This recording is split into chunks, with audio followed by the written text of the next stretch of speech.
Hey everyone, John here from Brewers, and I'm back with another beer from my cellar. And today we're going back to, I think, 2010. I didn't put a date on this bottle, but we're going back to 2010 and we're drinking a Ballast Point Victory at Sea Imperial Porter. This is a robust porter made with vanilla and coffee. It's probably one of their more well-known beers that they brew, and this is obviously before they sold the brewery to Constellation Brands. So I figured, why not open it? I have plenty of this beer still lurking in my cellar from various years. It's not really a beer you want to cellar because it's got vanilla and coffee in it, and typically beers like that you want to drink fresh. But this beer, I've noticed, tends to hold up over time pretty well. So let's open it up and see what it's like. Victory at Sea for me is one of the most eye-opening beers I've ever had. When I first had it, it was like a revelation, like, oh my God, beer can be like this. You can have these dessert-like flavors in a beer. And Ballast Point, now and back in the day, they were well known for their hoppy stuff, like Sculpin and beers like that, and their other stuff too, their barrel-aged beers and stuff like this. So I'm really interested to see how this held up. So let's see what it smells like. It's still got that vanilla, coffee, and malt aroma. There's no signs of infection on this. It's got a nice, mocha head on it.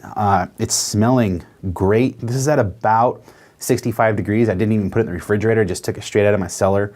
And it's smelling fantastic, like rich chocolate aromas.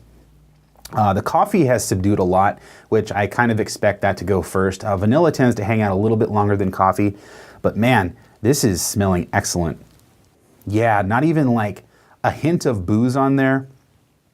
It's just straight up, it smells savory. Like you want to just smell this beer all day long. It smells so good. I'm so sad that Ballast Point sold out and, became a macro brewery basically. They're still making great beer as far as I know, but I'm not buying it anymore and I can't have this beer anymore. So I'm glad I have what I have in my cellar, and once it's gone, that's it. So let's see what it tastes like. Man. Oh, great mouthfeel.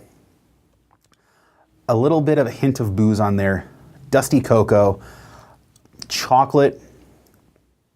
It's on the bitter side. It is a robust porter, so it is a little bit on the bitter side. But that chocolate and vanilla is still there in the background. Coffee has all but gone away, I think, at this point. I'm not getting a whole lot of coffee on the flavor. Yeah. It's definitely a more bitter vanilla chocolate flavor. It's got that grittiness to it, a great mouthfeel.